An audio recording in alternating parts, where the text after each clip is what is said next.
not many places where you can be an hour out of town and be in the middle of the mountains and enjoy the amazing nature that we have around here.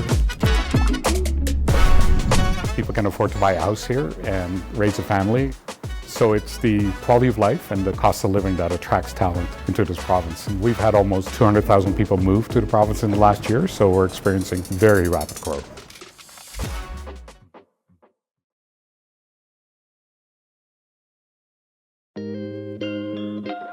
So our role is to make it easy for investors to land here, from attracting them. So we have people located in most major cities around the world and help businesses move through processes very quickly. In the last couple of years, we've been focused on green energy. So we are leading North America together with Texas in moving new investment into this market. We have the largest solar farm here that Amazon is a partner in, and we continue to build out a lot of wind energy projects as well. Talent attraction is a significant factor that people want to think about, and we help them attract that talent into this market. Canada has some of the best regulations around immigration anywhere in the world. We can expedite people in here within 6 weeks. So those are the shortcuts that we know that can help people land here quickly and make a return on their investment, because time is money for most businesses.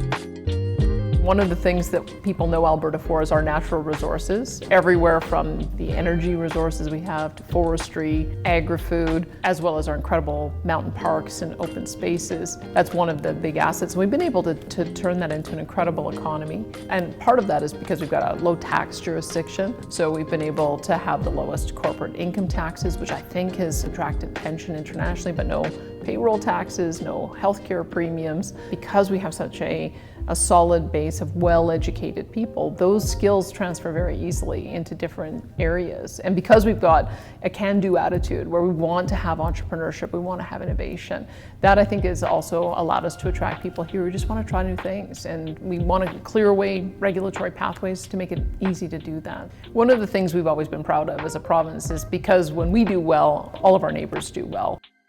The path to net zero runs through Alberta. We believe at the end of the day that hydrogen will be a critical factor in that. And Alberta's already been doing a fair amount of work on hydrogen. We've got 3 out of the 5 largest projects on hydrogen. So we have the technology here and we have the people here that can already develop and move that forward. Air Products is a world-leading global industrial gas company that's been in operation for over 80 years. Our higher purpose is to bring people together to collaborate and innovate solutions to the world's most significant energy and environmental sustainability challenges. Air Products has been producing, distributing, and supplying hydrogen for over 60 years. Today, Air Products is building a net zero hydrogen energy complex right here in Edmonton, Alberta. We're going to utilize advanced process technology known as autothermal reforming that will allow us to capture over 90% of the carbon emissions direct from the process. Then, to offset those remaining emissions not captured, first, we're going to produce clean electricity through a hydrogen-fired power generation facility. And second, we're going to utilize a biogenic renewable off-gas in our feedstock. This biogenic feedstock will allow us to reduce our overall consumption of natural gas and therefore reduce the indirect emissions associated with that.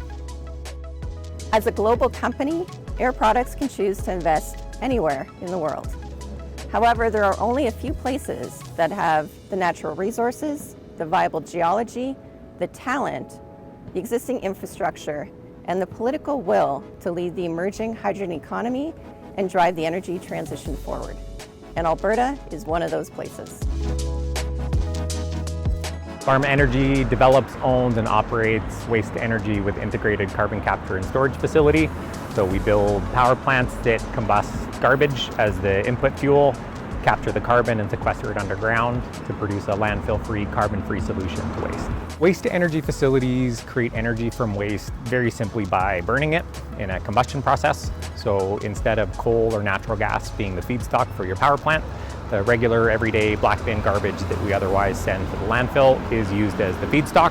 And waste is about 70 to 90% of the energy value of coal.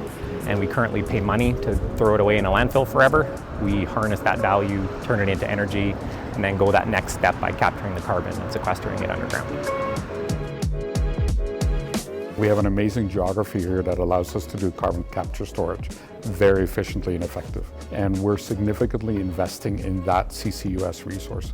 Most people don't recognize this, but we get as much sunshine as Cairo, Egypt does in the southern part of this province. So for us to be able to harness that clean technology, wind and solar energy in a sustainable way is critical to the success, and that's why we're attracting such large amounts of investment.